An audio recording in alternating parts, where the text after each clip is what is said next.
toutes et à tous. Nous sommes ravis aujourd'hui de nous retrouver pour la présentation de l'ouvrage de Christophe Providence, Les paradoxes du changement en Haïti, politique publique et développement territorial. Christophe Providence est actuellement enseignant-chercheur et président de l'Institut universitaire des sciences d'Haïti. Il est également membre du Centre de recherche scientifique laboratoire pluridisciplinaire de l'IUS depuis 1er octobre 2020. Voilà. Alors, Christophe, je te laisse nous en dire un petit peu plus sur toi. Alors, bonsoir Valérie, bonsoir à tous et à toutes. Alors, effectivement, depuis 2015, j'avais fait un choix éthique pour vraiment revenir en Haïti et travailler.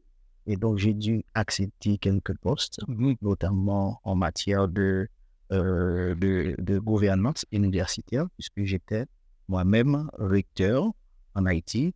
C'est le président, synonyme de président de l'Université publique de la Grand'Anse. Et j'ai enseigné dans un certain nombre d'universités haïtiennes, universités privées, tant privées que publiques. Donc voilà, depuis 2020, effectivement, et mes collègues de l'Institut universitaire des sciences m'ont honoré par ce choix-là de faire de moi le président de l'Institut universitaire des sciences. Et depuis, nous sommes en train de travailler sur Haïti, de réfléchir pour vraiment non seulement poser les problèmes, mais proposer également des éléments de solution. Okay. Moi, je rappelle aussi qu'il intervient aussi à l'Université des Antilles, et ainsi qu'à l'Institut universitaire d'études catholiques. Et donc, effectivement, personnellement, pour moi, c'est une occasion aussi de retrouver, puisqu'on a longtemps travaillé aussi ensemble au Cérégien. Voilà. Tout à fait, Valérie. Alors, pour commencer, je voudrais te poser cette question.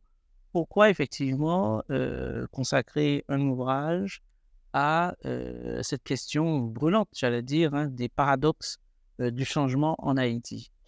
Alors, l'idée même de l'ouvrage vient du fait que Haïti a connu depuis des décennies un certain nombre de crises sociopolitiques d'abord et des crises économiques. Donc, ce qui a poussé la jeunesse haïtienne à se décourager, à déserter le pays. Donc, deuxièmement, il y a parallèlement des politiciens haïtiens qui se sont enrichis et qui sont allés, en tout cas, acheter des maisons, des villas un peu partout à travers la Caraïbe et même aux États-Unis. Donc, du coup, poser le problème du développement était pour moi une responsabilité déjà citoyenne. Comme chercheur haïtien, je devais comprendre pourquoi le pays était dans cet état. Maintenant, on sait que l'orthodoxie économique exige des fois le parachutage de projet. Parachutage de projet, c'est comme si on va développer Haïti à la française, à l'américaine, à la chinoise, mais malheureusement, on ne prend pas en compte les spécificités locales. D'où l'objectif principal de ce travail, c'était d'abord de comprendre ce qui se passe en Haïti pour pouvoir trouver un autre modèle, proposer un autre modèle de développement capable justement de permettre à ce territoire-là d'emprunter le chemin du développement. Et ici, dans cet ouvrage, on est plus dans ce qu'on appelle les avantages différenciatifs, contrairement aux avantages comparatifs. Révèle tout simplement la grandeur, entre guillemets, de l'orthodoxie occidentale économique. Voilà. Et d'accord. Et alors, pour un petit peu prolonger ce que tu viens de dire, si je comprends aussi que ça s'inscrit aussi dans un projet, enfin dans une dynamique aussi de recherche. Tout à fait. Okay. Pourquoi? Parce que généralement, en Haïti, on va commencer à partir de 2010 avec le tremblement de terre. On a vu qu'il y a eu une prolifération des ONG. Donc, chaque ONG arrive avec son modèle de développement, son financement, et donc, au lieu d'accompagner le tissu économique local, ça a créé, si on veut, beaucoup de distorsions, beaucoup de disparités entre les acteurs. Donc, du coup, le projet de recherche que, à travers l'Institut universitaire des sciences, alors c'est pluridisciplinaire, bien entendu, moi, j'aborde les questions économiques. Il y a d'autres collègues comme Nelson Sylvestre, comme Jude-Marie Saint-Martin qui travaillent sur d'autres aspects du développement.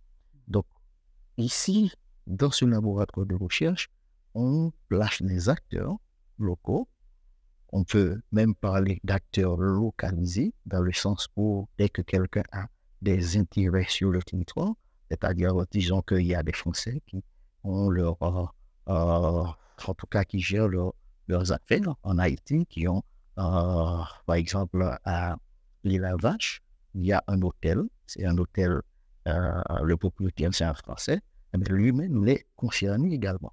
À ce moment-là, on parle d'acteurs localisés de préférence pour montrer quoi? Pour montrer que ce sont ces acteurs qui doivent penser le processus de développement. Et ce processus ne peut pas se faire sans tenir compte des spécificités territoriales. Par exemple, on est en Martinique, il faut tenir compte du climat, par exemple. On ne peut pas négliger cet aspect-là. Mais pareil, en Haïti, il y a des spécificités à la fois géographiques, mais surtout socio-culturelles, à prendre en compte si on veut enclencher le processus de développement. Absolument.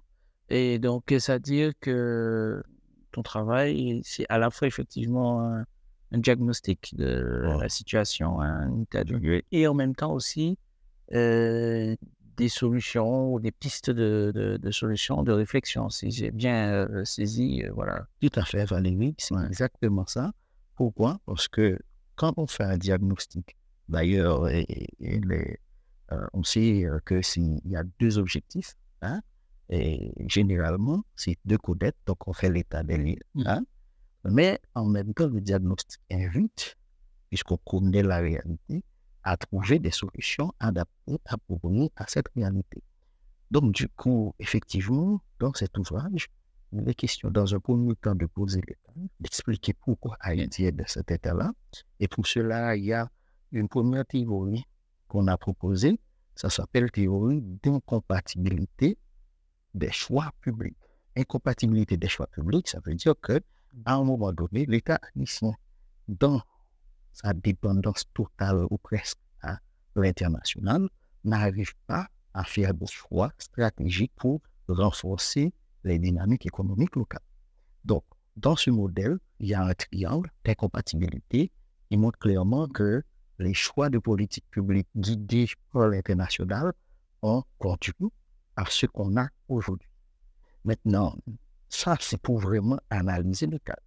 Il y a une deuxième théorie qui est proposée dans cet ouvrage, c'est la théorie d'imbrication territoriale. C'est la solution. Imbrication territoriale, c'est quoi? C'est que dans un premier temps, on s'est rendu compte que Haïti, c'est 27 000 km². Haïti, c'est 10 départements. C'est un ensemble de communes et de sections communales. Mais si on veut développer Haïti, il faut tenir compte de ce qui se passe dans chaque micro-territoire. Donc, il faut d'abord financer ces territoires-là et permettre à ces territoires-là, quand je dis ces territoires, on voit les acteurs et on voit les spécificités géographiques, de permettre à ce que le territoire puisse vraiment trouver sa voie. Donc, ça veut dire qu'à un moment donné, dans cette approche, cette deuxième théorie, d'ailleurs, c'est la théorie aujourd'hui qui fait l'objet de collecte de données, puisque avec nos équipes, on est en train de collecter des données pour valider cette théorie. Donc, du coup, on est en train de se dire, il faut appliquer un autre modèle de développement, pas ce qui a été proposé par l'Occident, mais de passer par la réalité haïtienne, de prendre en compte des spécificités locales pour pouvoir développer le territoire haïtien.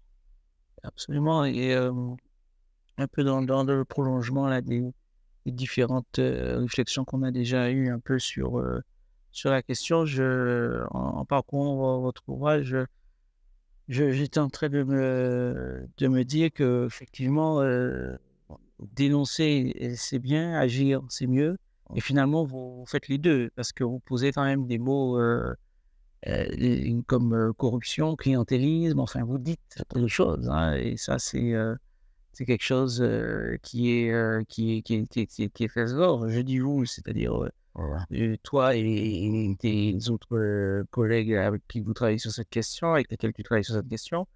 Et donc, est-ce à dire aussi que il y a, comme tu disais, des solutions, des pistes très claires qui sont posées effectivement dans cet ouvrage avec effectivement les politiques locales adaptées à la réalité d'Haïti. Tout à fait. Oui, c'est exactement ce qu'on Ouais. essaie de faire, c'est d'attirer l'attention sur le fait que nos difficultés, nos problèmes prennent des dimensions en Haïti.